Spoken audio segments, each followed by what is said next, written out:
بسم اللہ الرحمن الرحیم الحمد للہ رب العالمین وصلی اللہ علی محمد وآلہ الطاہرین ولعنۃ اللہ علی اعدائہم اجمعین الی قیام یوم الدین۔ سب سے پہلے امام زمان علیہ الصلوۃ والسلام کی خدمت میں اور تمام مومن و مومنات کی خدمت میں انہدام جنت البقیع کی تعزیت پیش کی جاتی ہے۔ سب سے پہلے تو گفتگو کرتے ہیں خود اس کے نام کے بارے میں۔ نام اس کا جو مشہور ہے وہ ہے بقیع، اور پھر احتراماً کہا جاتا ہے جنت البقیع، لیکن جو اصل میں اس کا نام تھا وہ تھا بقیع الغرقد۔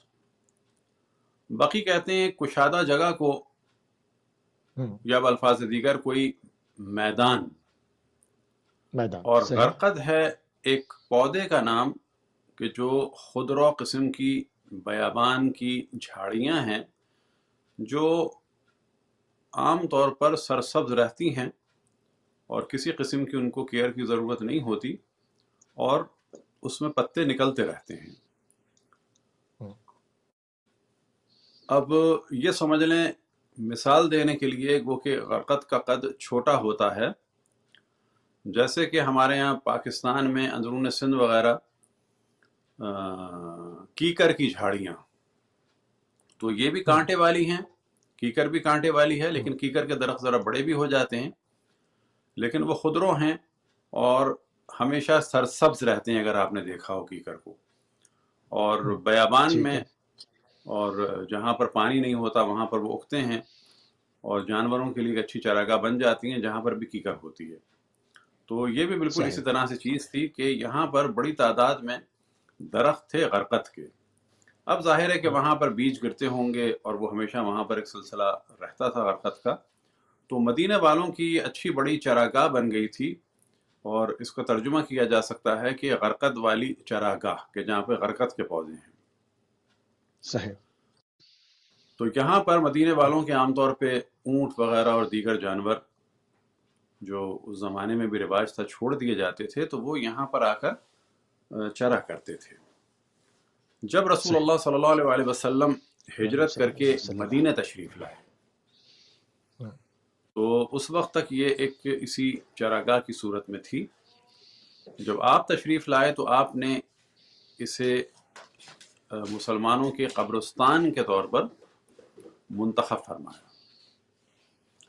صحیح۔ اب یہاں پر جو سب سے پہلے دفن ہوئے وہ تھے رسول اللہ صلی اللہ علیہ وآلہ وسلم کے ایک صحابی صلی اللہ۔ کہ جو انصار میں سے تھے، اور ان کا نام تھا اسعد ابن زرارہ، اور یہ اسد بنی ابن زرارہ۔ نجار صحیح۔ میں سے تھے، اور ان کا لقب تھا اسعد الخیر، اور یہ اچھے اصحاب میں صحیح۔ سے تھے،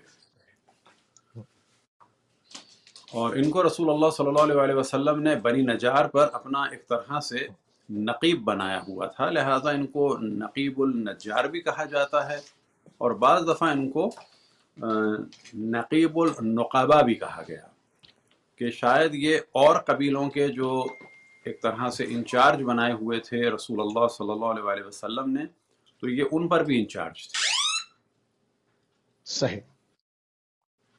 تو یہ مسجد نبوی کی تعمیر کے دوران ہی بیماری کی وجہ سے دنیا سے رخصت ہوئے، اور زیادہ عرصہ یہ اسلام کا نہیں دیکھ پائے تھے، لہٰذا یہ ان افراد میں سے ہیں کہ جو ہمارے یہاں معیار ہے اصحاب کا، کہ وہ اصحاب کہ جو رسول اللہ صلی اللہ علیہ وآلہ وسلم کے صحیح معنی میں دل و جان سے پیروکار تھے، اور انہی کی زندگی میں ان کے سامنے دنیا سے چلے گئے، تو وہ ہمارے لیے قابل احترام ہیں۔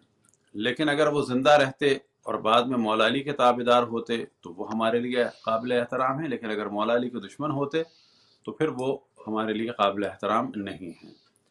یہ گفتگو ہو رہی ہے بظاہر، باقی جو ہے وہ آیا مرنے والا جو بھی ہے وہ مسلمان مرا یا منافق مرا، بلکہ بالفاظ دیگر مسلمان تو مرا، کیونکہ منافق بھی مسلمان مرتے ہیں، اور مرنے سے مراد یہ ہے کیونکہ ان کا ظاہر اسلام پر ہے تو ان کے ساتھ لین دین، کھانا پینا اور شادی اور غسل و دفن وغیرہ ساری چیزیں جو ہیں ظاہر ہے کہ وہ مسلمان والی ہیں۔ بالکل صحیح۔ اب یہ مرنے والا مسلمان مومن مرا یا منافق مرا یہ تو اللہ سبحانہ و تعالی جانے، لیکن بظاہر جو ہے وہ جو